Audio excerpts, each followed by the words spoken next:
2 metre ବିଶାଳ ଅଜଗର ସାପ ଉଦ୍ଧାର। ବୌଦ୍ଧ ଜିଲ୍ଲା ଲାଣ୍ଡିବନ୍ଧ ପନ୍ଥେଇ ଛକ ନିକଟରେ ଗତକାଲି ବିଳମ୍ବିତ ରାତିରେ ଏହି ବିଶାଳ ଅଜଗର ସାପ ଉଦ୍ଧାର ହୋଇଛି। ଗ୍ରାମାଞ୍ଚଳର ଲୋକମାନେ ଏହି ସାପଟିକୁ ଦେଖି ପ୍ରଥମେ ଭୟଭୀତ ହୋଇ ବନ ବିଭାଗକୁ ଏନେଇ ସୂଚନା ଦେଇଥିଲେ। ସୂଚନା ପାଇ ବନଖଣ୍ଡ ଅଧିକାରୀ ରାଜେନ୍ଦ୍ର ଗୋଛାୟତଙ୍କ ନିର୍ଦ୍ଦେଶରେ ବନ କର୍ମଚାରୀ ଟିମ୍ ପହଞ୍ଚି ଏହି ସାପଟିକୁ ସ୍ନେକ୍ ହେଲ୍ପଲାଇନ ଦ୍ୱାରା ଉଦ୍ଧାର କରିଥିଲେ। ପରେ ସ୍ନେକ୍ ହେଲ୍ପଲାଇନ ପକ୍ଷରୁ ଏହି ସାପଟିକୁ ନେଇ ନୂଆପଡ଼ା ଜଙ୍ଗଲ ଭିତରେ ଛଡ଼ାଯାଇଥିଲା, ଯାହାର ଲମ୍ବ ପ୍ରାୟ 2 ମିଟରରୁ ଅଧିକ ଥିଲା।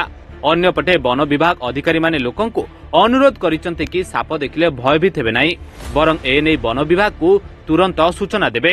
ଲାଣ୍ଡିବନ୍ଧ ଯୋଉ ପଥେଇ ଛକ ରୋଡ ରାସ୍ତା ପାରି ହଉଥିଲା, ତ ପାରି ହେଲା ସମୟରେ ଜଣେ ଭାଇ ଅଟୋବାଲା ସେମାନେ ଆସିକି ଡାକିଲେ, ଭାଇ ସାପ ଗୋଟେ ରାସ୍ତା ରୋଡ ପାରି ହଉଛେ আর আসিকি তাকে উদ্ধার কর বলে সাপটাকে আনিকি আমি তাকে আমার সুরক্ষিত মুনা জায়গায় ভরিকি স্যার আমার আইলে আমার ফরেস্ট আজ্ঞা প্রশ্ন আজ্ঞা আসলে তাকে নেইকি আমি এটা সব ফরেস্ট মিশিকি নেইকি নূয়াপড়া ড্যাম জঙ্গল ভিতরে আমি তাকে ছাড়িনু স্যার।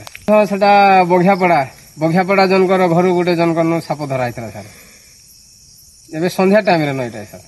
লান্ডিবন্ଧ ଯୋଉ ପଥେଇ ଛକ ରୋଡ ରାସ୍ତା ପାରି ହଉଥିଲା, ତ ପାରି ହେଲା ସମୟରେ ଜଣେ ଭାଇ ଅଟୋବାଲା ସେମାନେ ଆସିକି ଡାକିଲେ, ଭାଇ ସାପ ଗୋଟେ ରାସ୍ତା ରୋଡ ପାରି ହଉଛେ আর ଆସିକି ତାକୁ ଉଦ୍ଧାର କର ବୋଇଲେ ସାପଟାକୁ ଆନିକି ଆମେ ତାକୁ ଆମର ସୁରକ୍ଷିତ ମୁନା ଜାଗାରେ ଭରିକି ସାର୍ ଆମର ଆଇଲେ ଆମର ଫରେଷ୍ଟ ଆଜ୍ଞା ପ୍ରଶ୍ନ ଆଜ୍ଞା ଆସିଲେ ତାଙ୍କୁ ନେଇକି ଆମେ ଏଇଟା ସବୁ ଫରେଷ୍ଟ ମିଶିକି ନେଇକି ନୂଆପଡ଼ା ଡ୍ୟାମ୍ ଜଙ୍ଗଲ ଭିତରେ ଆମେ ତାକୁ ଛାଡ଼ିନୁ ସାର୍।